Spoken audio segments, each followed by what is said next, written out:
Hello बच्चों, कैसे हैं आप सभी लोग। उम्मीद करता हूं कि बढ़िया होंगे, मस्त होंगे और आप लोगों की पढ़ाई अच्छी खासी चल रही होगी। ठीक है, तो जैसा कि मैं आपको बता दूं कि पिछले लेक्चर में हमने ये देखा था कि अति बिंदुकता क्या होता है, ठीक है, या बिंदुकता दोष क्या होता है, दृष्टि दोष जैसे चल रहे थे। ठीक है, तो आज हम एक और दोष रह गया है शेष, उसको देख लेते हैं बच्चों, जिसको कहते हैं वर्ड वर्ड आंधता। ठीक है,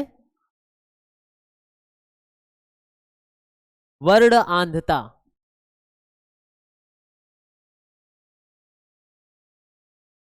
वर्णांधता क्या होता है? वर्णांधता को कलर ब्लाइंडनेस भी कहते हैं। क्या कहते हैं बच्चों? हाँ, colour colour blindness. Blindness, colour blindness क्या होता है? वर्णांधता। ठीक है, हाँ, कलर ब्लाइंडनेस, वर्णांधता। देखिए, वर्णांधता क्या होता है बच्चों, समझिएगा कि वर्णांधता क्या होता है। क्या होता है कि इसमें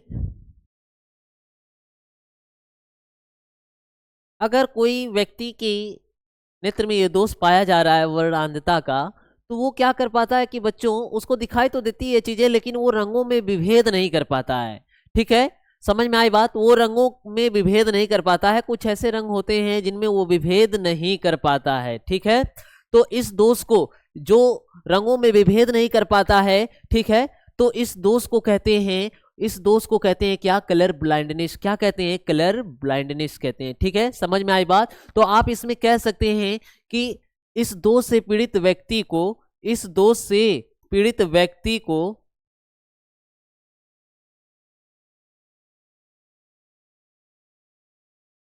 इस दोष से पीड़ित, ठीक है, एक मिनट, कलर दूसरा चूज कर लेता हूं।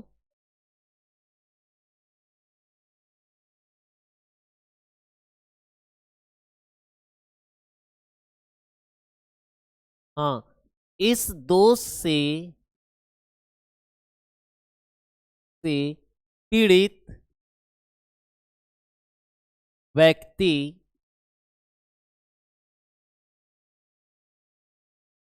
इस दोष से जो पीड़ित व्यक्ति है बच्चों, वो रंगों में विभेद नहीं कर पाता है। ठीक है, रंगों का विभेद नहीं कर पाता है।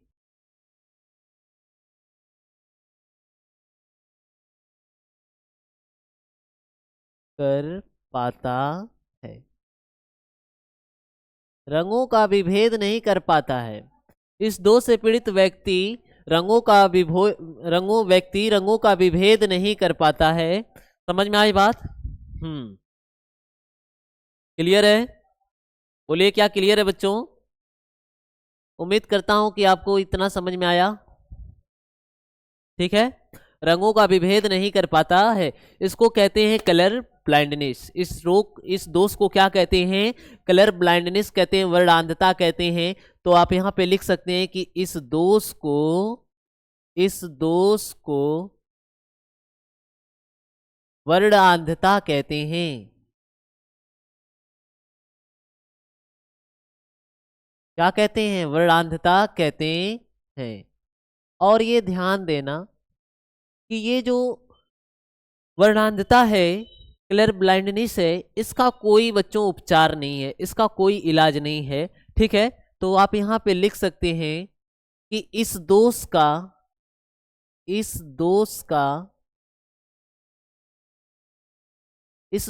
कोई कोई इलाज नहीं है।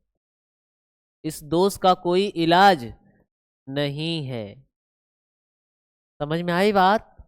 ऐसा नहीं कि अगर आपको वर्णांधता है तो आप इसको ठीक करा सकते हैं। समझ में आई बात? इस दोष का कोई इलाज नहीं होता है। और ये ध्यान देना कि ये जो दोष होता है ना बच्चों, ये जन्मजात होता है। ठीक है, तो आप कह सकते हैं कि यह दोष,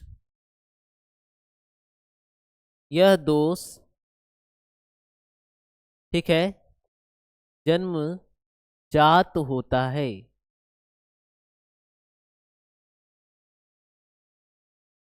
ऐसा नहीं होगा कि आप पहले ठीक था और फिर आपको जो है वर्ड अंधता हो गया, ऐसा नहीं होगा। ठीक है, ये दोष जो होता है जन्मजात होता है, पैदा होते ही हो जाता है अगर इसको होना रहता है। ठीक है, समझ में आई बात?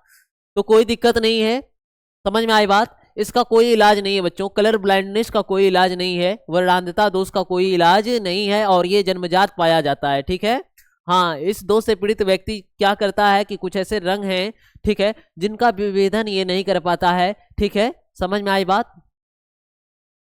क्लियर है? चलिए, बहुत बढ़िया। ठीक है, ठीक।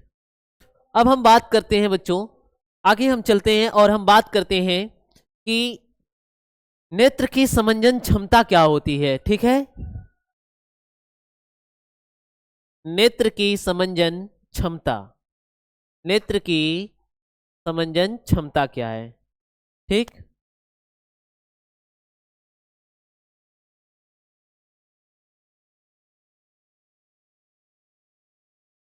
नेत्र की समंजन, नेत्र की समंजन क्षमता, नेत्र की समंजन क्षमता। ठीक है, नेत्र की समंजन क्षमता क्या है बच्चों? ठीक, देखिए, अगर आपको मैं बता दूं, ध्यान दीजिएगा।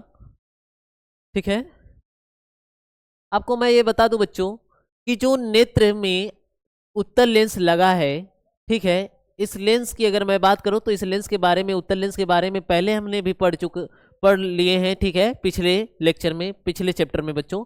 ठीक है, तो मैंने यहाँ पे देखा था कि अगर अलग अलग स्थिति में, अलग अलग स्थिति में वस्तु को रखते जाएंगे तो इसका प्रतिबिंब भी क्या होता जाएगा, अलग अलग स्थिति में बनता जाएगा। ठीक है, जब वस्तु अनंत पर रहती है तो उसका प्रतिबिंब फोकस पे बनता है। कहां पे बनता है?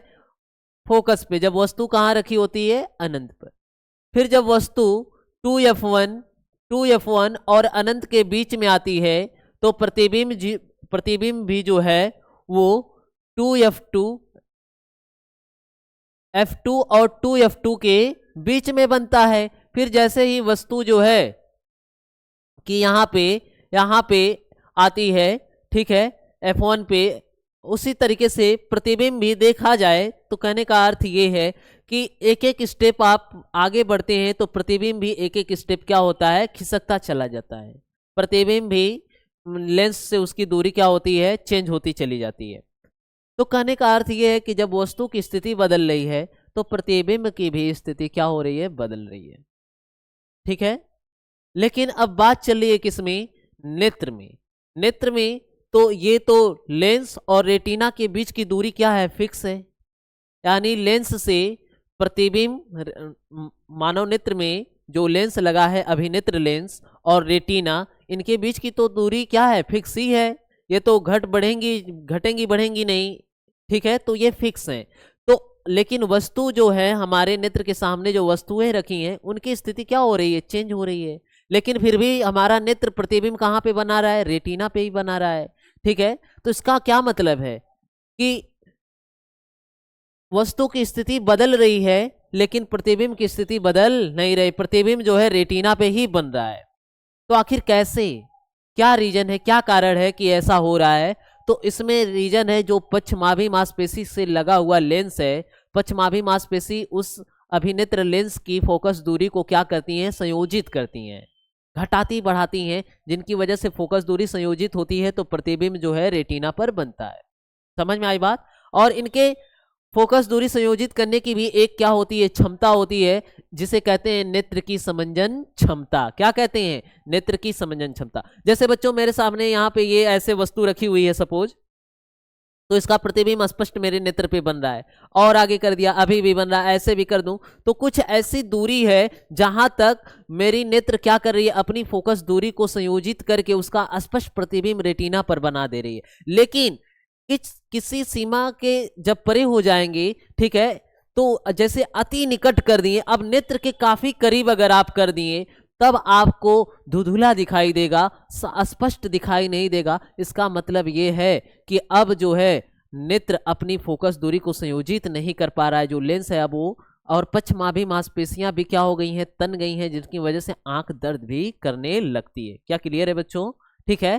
तो हाँ, समंजन, नेत्र की समंजन क्षमता का से तात्पर्य यही है कि अलग अलग स्थितियों में रखी वस्तु का स्पष्ट प्रतिबिंब रेटिना पर बनाने के लिए नेत्र लेंस जो है अपनी फोकस दूरी को क्या करता है, संयोजित करता है, जिसे नेत्र की समंजन क्षमता कहते हैं। ठीक है, उम्मीद है कि आपको यह समझ में आया होगा। मैं इसकी डिफिनीशन क्या कर देता हूं, पुट कर देता हूं बच्चों, ताकि आपको जो है परीक्षा में आपको लिखने में कोई दिक्कत ना हो। ठीक है, समझ में आई बात? तो आप इसमें लिख सकते हैं कि अलग अलग स्थितियों में अलग अलग स्थितियों में अलग अलग स्थितियों में रखी वस्तु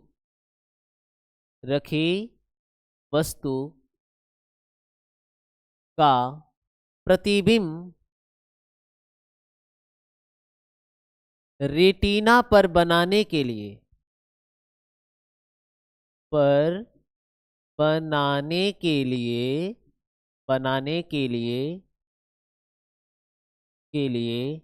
नेत्र लेंस अपनी फोकस दूरी को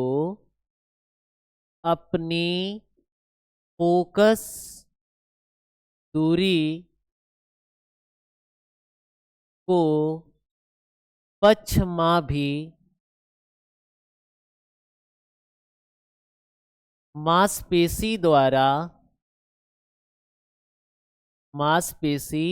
पक्षमाभी मांसपेशी द्वारा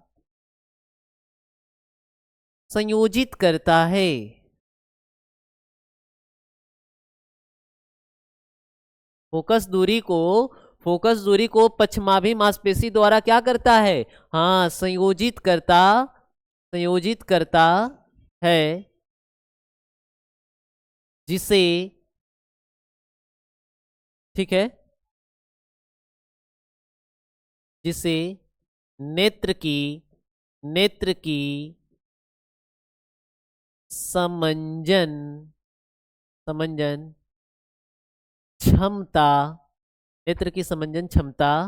जिसे नेत्र की समंजन क्षमता कहते हैं। ठीक है, मैंने इसके पहले आपको पढ़ाया था जरा दृष्टि दोष में क्या होता है ना, तो व्यक्ति को वस्तु पास ही की दिखती है स्पष्ट रूप से, और ना ही दूर की। इसमें क्या होता है, यही दिक्कत होती है कि नेत्र की समंजन क्षमता जो होती है वो क्या हो जाती है, खत्म हो जाती है, क्योंकि पक्षमाभी मांसपेशियां कमजोर हो जाती हैं, शिथिल पड़ जाती हैं, कार्य करना बंद कर देती हैं, जिसकी वजह से जो है क्रिस्टली लेंस जो है या अभिनेत्र लेंस जो है ये बच्चों ये अपनी फोकस दूरी को संयोजित नहीं कर पाता है, जिसकी वजह से प्रतिबिंब उसको स्पष्ट दिखाई नहीं देता है। क्या क्लियर है? ये समझ में आई बात? बोलिए। आपको उम्मीद है कि ये समझ में आया होगा। ठीक है, और बच्चों आज के लिए इतना ही, और अब हम इनसे करेंगे जो है कि इस चैप्टर में अब हम लोग जो है कि दृष्टि दोष से संबंधित कुछ प्रश्नों को हल करेंगे नेक्स्ट वीडियो में। ठीक है, तब तक के लिए जो है जो नए लोग हैं बच्चे, वो जल्दी से इस चैनल को क्या कर लें, सब्सक्राइब कर लें। ठीक है, उम्मीद है कि आपको समझ में आया होगा।